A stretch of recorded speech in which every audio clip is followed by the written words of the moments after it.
नमस्कार दोस्तों, जय भोलेनाथ। दोस्तों, आप सब कैसे हैं? भोलेनाथ की कृपा दृष्टि हम सब पर बनी रहे, हम सब स्वस्थ रहें, सुखी रहें, संपन्न रहें।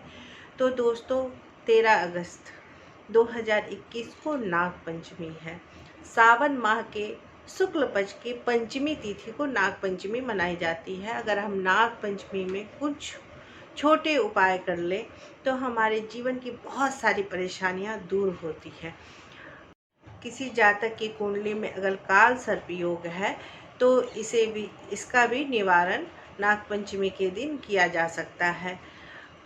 तो चलिए जानते हैं कि अगर आपका बिजनेस सही ढंग से नहीं चल रहा, अच्छे तरीके से नहीं चल रहा है, अच्छे तरीके से ग्रोथ नहीं हो रहा है, या आप हाई एजुकेशन पाना चाहते हैं, अच्छे कॉलेज में एडमिशन चाहते हैं, अच्छा जॉब चाहते हैं, या आप कर्ज से घिरे हुए हैं, आप कर्ज से मुक्ति पाना चाहते हैं, या आपकी कोई भी मनोकामना है जो पूरी नहीं हो पा रही है, तो आप नाग पंचमी के दिन इन उपायों को करें।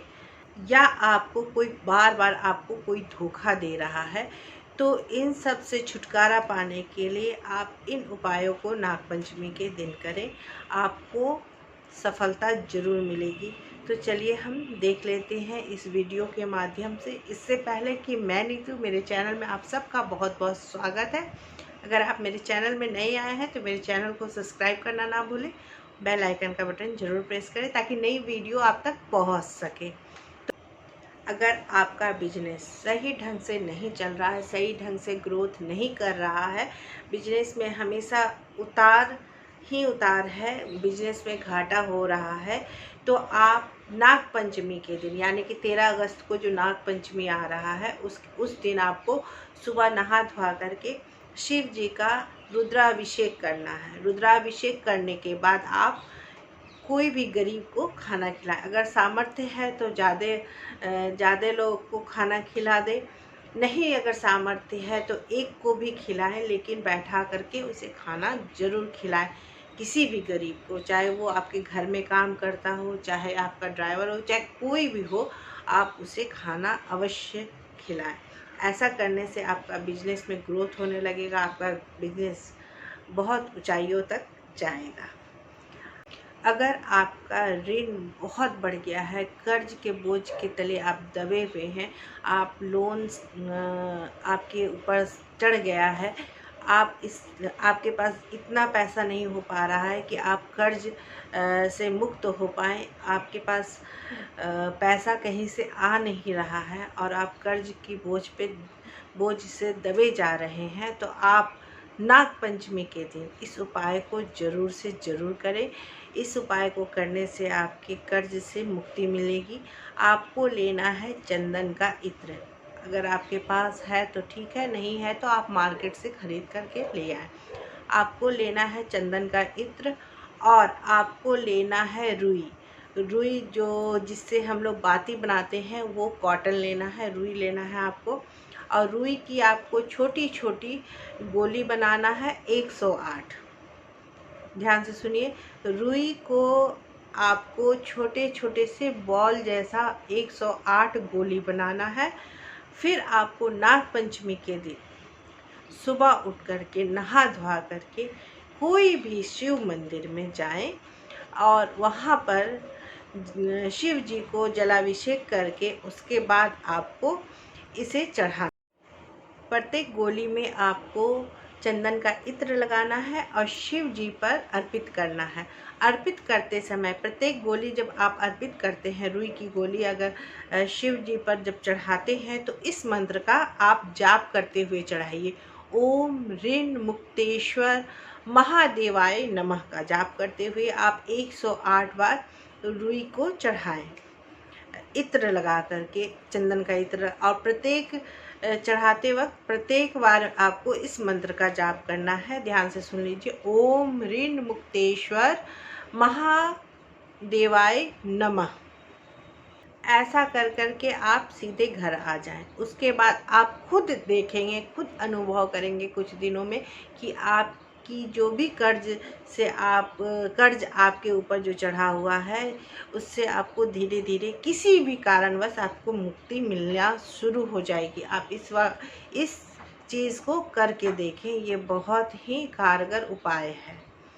अब आते हैं, बात करते हैं कि कुछ बच्चे को पढ़ने में मन नहीं लगता है, या अगर वो हाई एजुकेशन चाहते हैं और वो नहीं पा पाते हैं, चाहे वो अच्छा जॉब करना चाहते हैं और नहीं पा रहे हैं, तो उसके लिए उन बच्चों के लिए, चाहे वो लड़का हो या लड़की, अगर आप अच्छा एजुकेशन चाहते हैं, अच्छा जॉब चाहते हैं, तो आपको करना ये है कि नाग पंचमी से आपको 40 दिन तक लगातार, नाग पंचमी से ये चीज़ शुरू करना है और 40 दिनों तक लगातार करना है।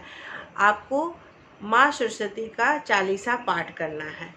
40 दिनों तक आप लगातार कीजिए। अगर लड़कियां हैं तो वो भी कर सकती हैं।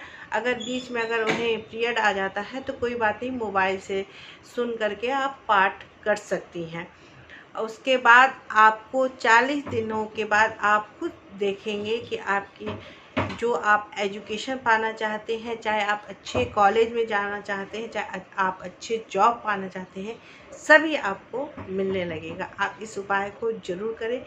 नाग पंचमी से आपको इस उपाय को शुरू करना है। आप इसे करें और खुद आप अपने आप में अनुभव करेंगे कि परिवर्तन कैसे हो रहा है। अब बात करते हैं कि कभी कभी किसी की मनोकामनाएं पूरी नहीं होती है, आधे अधूरों में ही रह जाती है। तो अपनी मनोकामना को पूरी करने के लिए आप नाग पंचमी के दिन यानी कि 13 अगस्त को ये काम करें, आपकी मनोकामना शीघ्र पूरी हो जाएगी। आपको लेना है मिट्टी का कोई सा बर्तन, या आप कुल्हड़ भी ले सकते हैं। मिट्टी का जो कुल्हड़ होता है जिसमें आप चाय पीते हैं, तो वो भी ले सकते हैं। चाहे कुछ भी मिट्टी का आप छोटा सा कटोरी भी ले सकते हैं। उसमें आपको दूध भरना है। दूध भर के आपको शाम के समय, याद रखिएगा, शाम के समय दूध भर के आपको पीपल के पेड़ के नीचे रख कर चुपचाप से आ जाना है। आपको पीपल के पेड़ के नीचे, अगर कुल्हड़ में आप दूध ले जा रहे हैं तो उसे कुल्हड़ सहित दूध को रख करके और आप फिर वहाँ से चल दें, लेकिन पीछे मुड़कर नहीं देखें। आप इस कार्य को करें, आपकी मनोकामना पूरी होने लगेगी। आप इसे करके देखें। कभी कभी किसी इंसान को बार बार धोखा मिलता है, चाहे वो अपने रिलेटिव से, चाहे अपनों से भी जिन्हें अक्सर धोखा मिलता है, चाहे किसी और पराये लोगों से भी धोखा मिलता है। तो इन सब से मुक्ति पाने के लिए आपको इस उपाय को करना है। आपको नाग पंचमी के दिन सुबह पंछियों को बाजरा डालना है। अगर आपके घर में बाजरा है तो सही है, नहीं है तो जा कर के ले आए। और आपको नाग पंचमी के दिन सुबह पंछियों को बाजरा डालना है। उसके साथ ही साथ आपको 3 मुखी, 8 मुखी या 9 मुखी, इनमें से कोई भी आपको एक रुद्राक्ष अपने गले में धारण करना है। या आप 3 मुखी रुद्राक्ष धारण कर सकते हैं, या 8 मुखी या 9 मुखी, तीनों में से कोई एक रुद्राक्ष को अपने गले में धारण करें। उसके बाद आप जब शिव मंदिर जाएं, तो शिव मंदिर जाने के बाद, शिव जी की पूजा करने के बाद, आप अपने घर से घी लेकर जाएं और घी से आप शिवलिंग पर तिलक लगाए। जैसे टीका लगाया जाता है ना, वैसे टीका लगा करके शिव जी को आए। उसके बाद आप घर आ जाएं। आप खुद देखें कि आपको जो धोखा दे रहे हैं वो धोखा देना आपको बंद कर देंगे, क्योंकि आपके अंदर इतना आकर्षण शक्ति बढ़ जाएगा कि वो जो भी आपको धोखा दे रहा है वो धोखा देना बंद कर देगा। वो आपको कभी भी धोखा नहीं देगा। अब इस उपाय को करें। अब आइए आप बात करते हैं हम काल सर्प दोष का।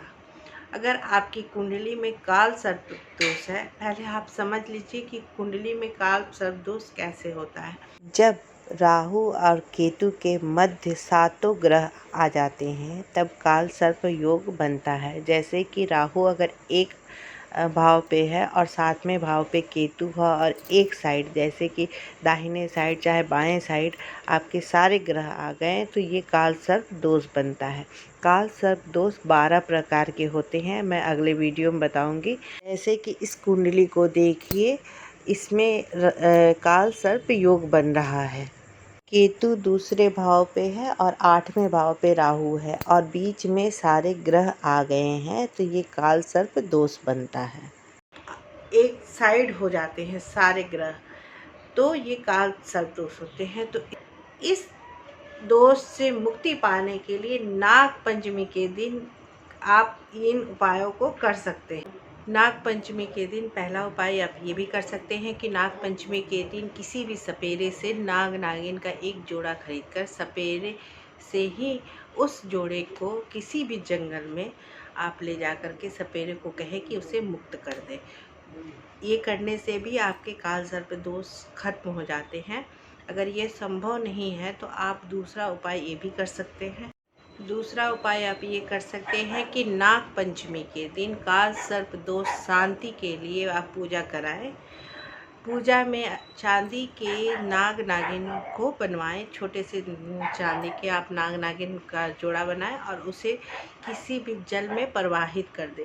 इसके अलावा काल सर्प दोष से छुटकारा पाने के लिए आप नाग पंचमी के दिन किसी भी मंदिर के शिवलिंग पर अगर पहले से नाग नहीं लगा हुआ है तो आप वहां पंचधातु का एक नाग बनवा करके उस शिवलिंग पर दूध और जल से अभिषेक करने के बाद नाग देवता से काल सर्प दोष से मुक्ति के लिए प्रार्थना करें और इस उपाय को करें। वहाँ नाग जो पंचधातु के नाग बनवाए हैं वहाँ रख दें। ऐसा करने से काल सर्प योग खत्म होता है। नाग पंचमी के दिन नाग देवता के दर्शन करें और पूजन करें, उन्हें दूध से स्नान कराएं और उनसे क्षमा याचना की प्रार्थना करें।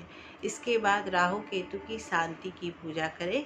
फिर गोमेद या चांदी से नाग की आकृति का एक अंगूठी बना लें और अपने हाथ में धारण करें, अपनी उंगली में धारण करें। इस उपाय को करने से भी काल सर्प योग खत्म होता है। नाग पंचमी के दिन इन सब उपायों को करें।